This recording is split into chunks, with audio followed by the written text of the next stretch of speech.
नमस्कार। स्वागत है आपका न्यूज लॉन्चर पर। मैं हूं अशोक वानखड़े, लेकर आया हूं आपका अपना कार्यक्रम द एक्सरे। अमेरिका की खबर है, लेकिन भारत से जुड़ती। रविवार का दिन है। कभी कभी मुझे लगा अंतर्राष्ट्रीय स्तर पे भी भारत की खबरों का क्या इम्पैक्ट होता है और वहां का क्या इम्पैक्ट अपने यहाँ होता है, ये मैं आपसे साझा करूं। इसलिए एक्सरे में मैं इस खबर को एक्सरे मशीन के नीचे डाला। खबर यह है कि अमेरिका की अमेरिका में जो चुनाव होने जा रहे हैं, डेमोक्रेटिक पार्टी की जो उम्मीदवार है कमला हैरिसन, और रिपब्लिक के है डोनाल्ड ट्रंप। अब इसमें 5 नवंबर को वहां चुनाव होने जा रहा है और सीएनएन ने बहस का आमंत्रण दिया इन दोनों को। तो पहले एक डोनाल्ड ट्रंप साहब का और दूसरी उम्मीदवार का एक हुआ, उसमें जो अमेरिका के वर्तमान राष्ट्रपति है उन्होंने पूरी तरह से मार खाई। उसके बाद उम्मीदवार बदला गया, कमला हैरिसन को लाया गया। उनका जब दूसरी बार हैरिसन के साथ डोनाल्ड ट्रंप का मुकाबला हुआ, उसमें कमला हैरिसन बहुत आगे निकल गई। तीसरी बार जब सीएनएन ने 23 अक्टूबर को ऐसे ही बहस का निमंत्रण दिया, तो कमला हैरिस ने कहा कि मैं सहर्षा इस बहस में भाग लेना चाहूंगी। लेकिन डोनाल्ड ट्रंप ने कहा कि नहीं, अब बहुत लेट हो गया, अब मैं इसमें आना नहीं चाहता, और वैसे भी वो हार रही है तो उससे मैं क्या मुकाबला करूं। लेकिन प्रधानमंत्री नरेंद्र मोदी जी अभी अमेरिका पहुंचे ही है। जब वो अमेरिका के टूर पे जाने का मतलब इंडिया से निकल चुके होंगे, तब मिशिगन राज्य में फर्मिंगटन नगर में एक नए टाइप का आयोजन पहली बार अमेरिका में हुआ। और कमला हैरिस यानी डेमोक्रेटिक पार्टी ने वो किया, और वो है यूनाइट फॉर अमेरिका, अमेरिका जोड़ो यात्रा। भारत जोड़ो यात्रा के ही प्रारूप में वो बनाया गया है, सिर्फ थोड़ा उसका फॉर्मेट अलग है। भारत जोड़ो यात्रा में राहुल गांधी कई हजार किलोमीटर लोगों के बीच चलते गए। यहाँ पे इस फार्मिंगटन नगर में एक बड़े ऑडिटोरियम में कमला हैरिसन ने समाज में विभिन्न तबके के लोगों को वहां बुलाया और उनके साथ रूबरू हुई। और जब उनके साथ रूबरू हुई, तो वो जो चीजें निकल के आई वो अभूतपूर्व थी। जिस एग्जैक्टली जो अमेरिकन अखबार जो लिख रहे हैं, कांग्रेस के शीर्ष नेता राहुल गांधी ने अपनी दोनों यात्राओं में सामान्य जन के साथ संपर्क और संवाद स्थापित करके अपनी एक छवि निर्माण की थी। ठीक इसी अंदाज में हैरिस भी समाज के विभिन्न समुदाय के प्रतिनिधियों के साथ रूबरू होकर नितांत संवेदनशील और भावनात्मक अनुभवों पर संवाद करती हुई दिखाई दी। उनका ये संवाद उन बेटियों के साथ होता है जिन्होंने व्यभिचार, सामाजिक दुत्कार, गण हिंसा, गर्भपात के बाद के ताने, एकल मातृत्व जैसी पीड़ा का सामना करते हुए गरिमापूर्ण जीवन जीती आ रही है।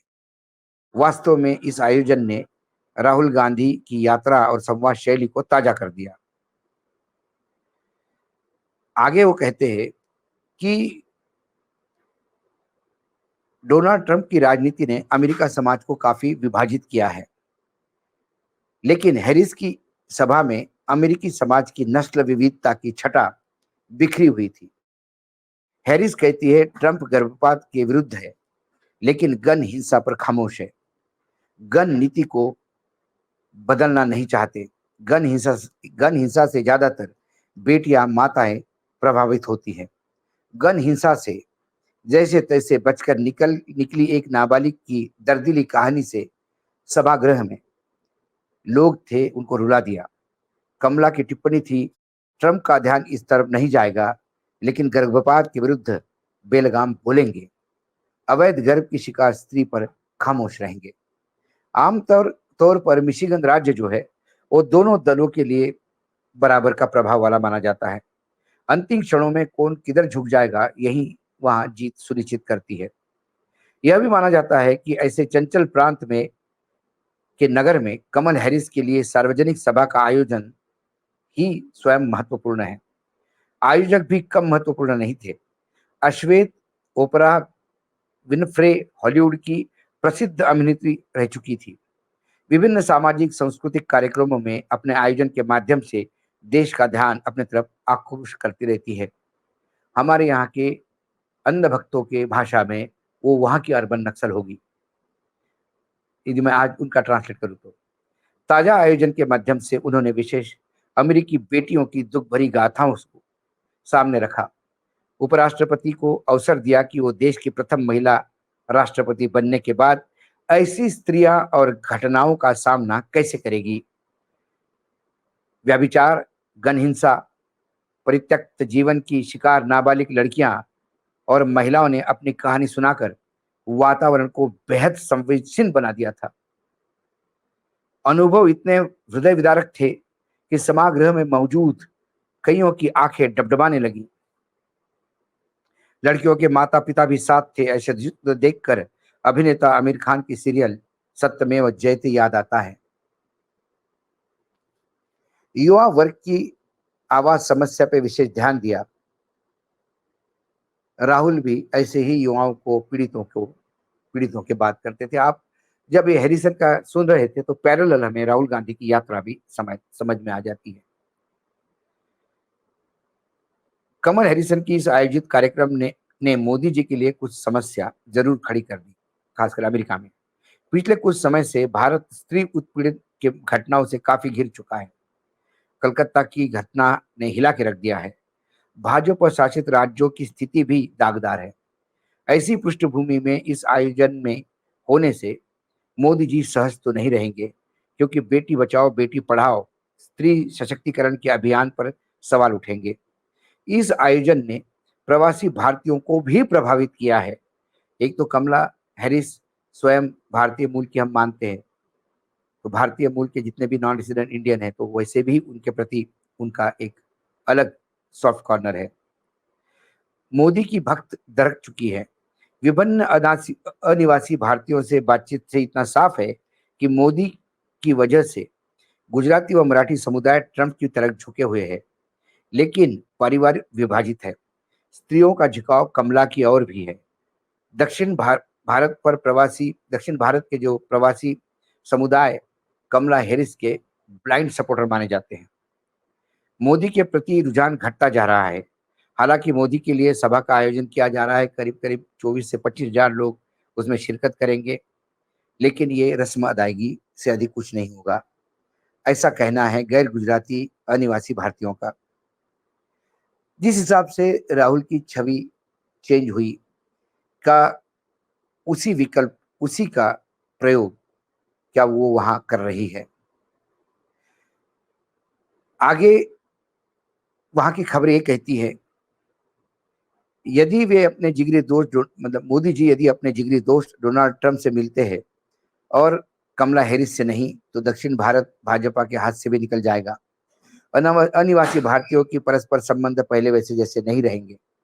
राजनीतिक समझदारी यही कि वो दोनों की मिलेंगे, और मुझे विश्वास है कि मोदी जी और अपना परराष्ट्र मंत्रालय, क्योंकि अक्सर हमारे यहाँ ऐसा होता नहीं, आपका सॉफ्ट कॉर्नर किसी के भी प्रति हो, लेकिन जब आप आते हैं तो बाकायदा सभी से मिलते हैं। और वर्तमान में ट्रंप तो उम्मीदवार है, कमला हैरिस तो उपराष्ट्रपति है, वो तो प्रोटोकॉल के तहत मिलना होता है। आमतौर पर प्रचारित किया जाता है कि प्रधानमंत्री मोदी अमेरिकी मीडिया में छाए रहते हैं। पिछले 3-4 दिनों से किसी भी मुख्य मीडिया में मोदी जी का उल्लेख तक नहीं हुआ है। अलबत्ता सोशल मीडिया में जरूर नोटिस किया गया है, लेकिन सोशल मीडिया में मोदी विरोधी का भी ज्यादा नोटिस दिखाई देता है, यानी नोटिस करते हुए दिखाई देते हैं। पिछली यात्राओं में जैसा हो रहा था वैसा मोदी जी का स्वागत भी इस बार शायद नहीं होगा। और लोकसभा राज्यसभा के जो नतीजे है वो भी वहां पे इम्पैक्ट हो रहे हैं।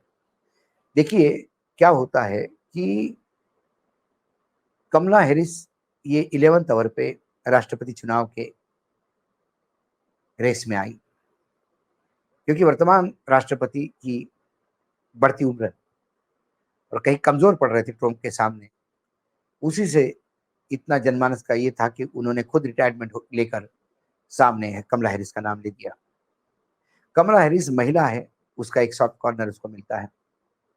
कमला हैरिस जिस एग्रेशन के साथ बोलती है, वो ट्रंप को कई बार मात देने की स्थिति में है। हाल ही के जो सर्वे आए उसमें कमला हैरिस लीड देते हुए दिखाई दे रही है, लेकिन वो अमेरिका है, वहां रोज चीजें बदलती है जैसे जैसे चीजें सामने आती हैं। नरेंद्र मोदी जी की ये यात्रा कहीं ना कहीं ये माना गया था कि वो ट्रंप को मदद करने के लिए है। यदि मोदी जी ट्रंप को मदद करने के लिए जा रहे हैं, तो फिर राहुल की यात्रा एक से क्ल्यू लेकर कमला हैरिस ने अपनी यूनाइट फॉर अमेरिका मूवमेंट चलाया, भारत जोड़ो यात्रा जैसा। ये यात्रा कर रही थी, वो यात्रियों को एक जगह बुलाकर संवाद स्थापित करती है। अलग अलग एनजीओ को ये काम दिया गया है, वो एनजीओ अलग अलग देश राज्यों में ये काम करेंगे शायद। और आम महिलाओं की देश की समस्या क्या है, उन्हें शब्द उन्हीं लोगों से दिलवा कर उस समस्या का निदान करने का वादा कमला हैरिस कर रही है। चुनाव के नतीजे आने के बाद तो पता पड़ेगा कि कमला हैरिस की ये भारत जोड़ो यात्रा के तर्ज पे यूनाइट अमेरिका काम आया या नहीं आया। लेकिन जब मैं एक्सरे से देखता हूँ, तो ये जरूर देखता कि दुनिया के लिए एक मिसाल बन गई है।